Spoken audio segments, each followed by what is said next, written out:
I held the cardboard sign tightly, standing near the edge of the market square, my stomach hollow, my hands trembling in the cold. People dropped coins, smiled politely, and whispered. She must be fundraising. Maybe for a mission trip. Or school project. But what they didn't know is that I wasn't fundraising for a cause. I was the cause. I was homeless. 19. Alone. Hungry.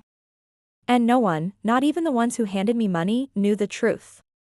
What would you do if the line between charity and survival blurred right in front of you?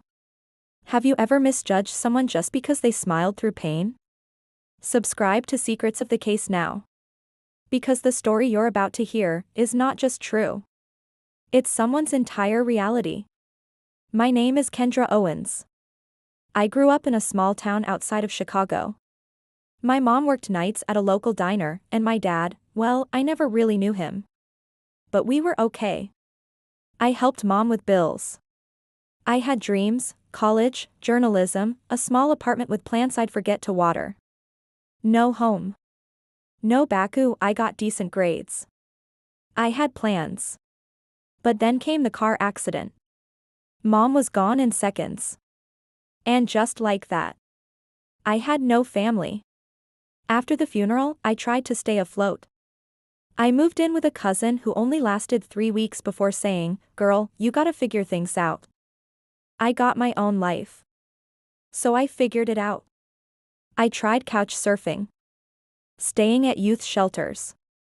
I woke up one night to a man watching me sleep. I never went back. But shelters aren't safe when you're a young woman. That's when the streets started to feel like the only option. I slept behind churches, in unlocked cars, sometimes even in hospital waiting rooms, pretending to wait for someone who'd never come.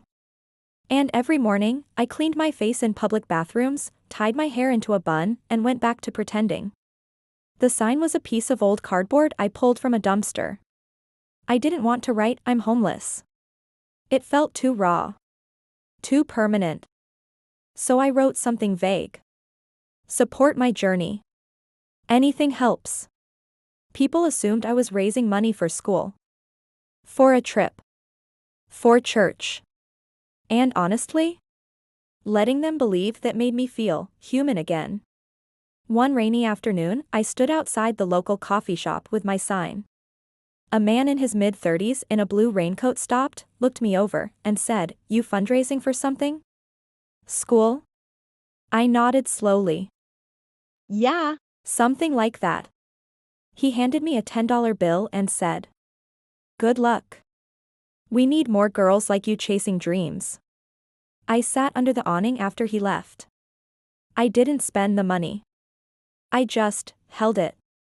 That night, I bought soup, socks, and a notebook. I wrote in it. Today, someone looked at me and didn't see failure.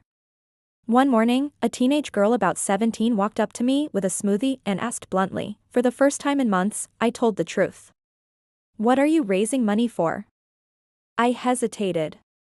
Then I lied again. "School. Journalism." She tilted her head. "You look tired. And cold. You're not okay, are you?" Something about her honesty cracked me open. I sat on the ground. "I'm not fundraising. I'm just surviving." She sat with me. No judgment. No pity. Just kindness. Her name was Maya. She came back the next day with 2 sandwiches and a jacket.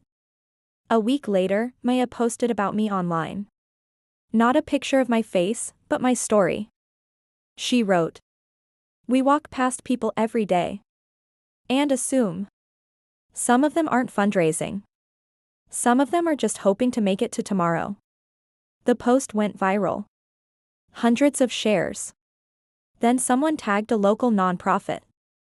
They reached out to Maya. Then to me.